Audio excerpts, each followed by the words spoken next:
Why is Egypt detaining and deporting activists wanting to show solidarity with the people of Gaza? Egyptian authorities have detained and deported scores of foreign nationals arriving in Cairo to participate in the Global March to Gaza, an international initiative aimed at peacefully mobilising thousands to walk to the Rafah border crossing with the besieged Gaza Strip. With more than 55,000 Palestinians killed and with close to the entire population of the besieged strip being starved, activists say it's time to take matters into their own hands. So why is Egypt blocking a march that publicly supports its own stated position on Gaza?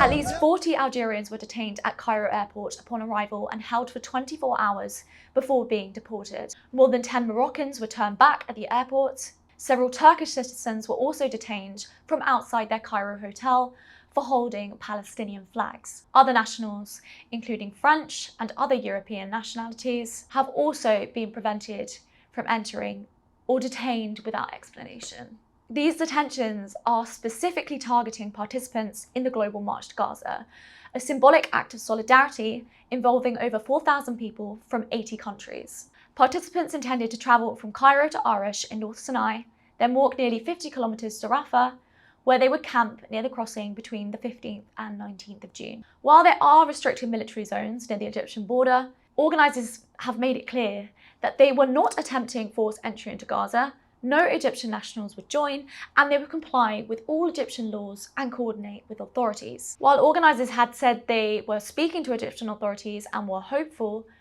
Egypt denied them permits for the march and is now blocking and deporting foreign participants. But what's driving Egypt's decision? There appears to be several overlapping factors. First, pressure from Israel. Israel is deeply opposed to any mass mobilization at Rafah. Its government claims such marches threaten military operations and could provoke instability near the border. Egypt's foreign ministry issued a statement welcoming foreign delegations, but warning that anyone traveling to Sinai must obtain prior government permission. This statement followed a public demand by Israeli Defense Minister Israel Katz, who warned that the Sumud convoy, a separate yet parallel mission involving a land-based aid caravan travelling across North Africa, should be blocked. He said, "I expect the Egyptian authorities to prevent the arrival of jihadist protesters at the Egypt-Israel border, and not to allow them to carry out provocations or attempt to enter Gaza." Egyptian officials and pro-government media figures have accused the march of trying to embarrass Egypt and undermine its image. Some parliamentarians warned that unrest at the Rafah border could provide cover for Israel's push to forcibly displace Palestinians into the Sinai, a plan Egypt has vocally opposed since it was floated in 2023. Egypt's crackdown on protest is significant. Marches and demonstrations are tightly controlled, with hundreds of Egyptians detained for participation in public protests about Gaza. Now, what does this mean for the Sumud convoy, which is still trying to reach Egypt from the west? Composed of over 1,500 people from Tunisia, Algeria, Mauritania, and other African countries, it is currently travelling through Libya and hopes to enter Egypt via the Saloum land crossing. Unlike the Global March, the Sumud convoy is transporting aid and symbolic supplies. Organisers say they are awaiting a response from Egyptian authorities. So what now?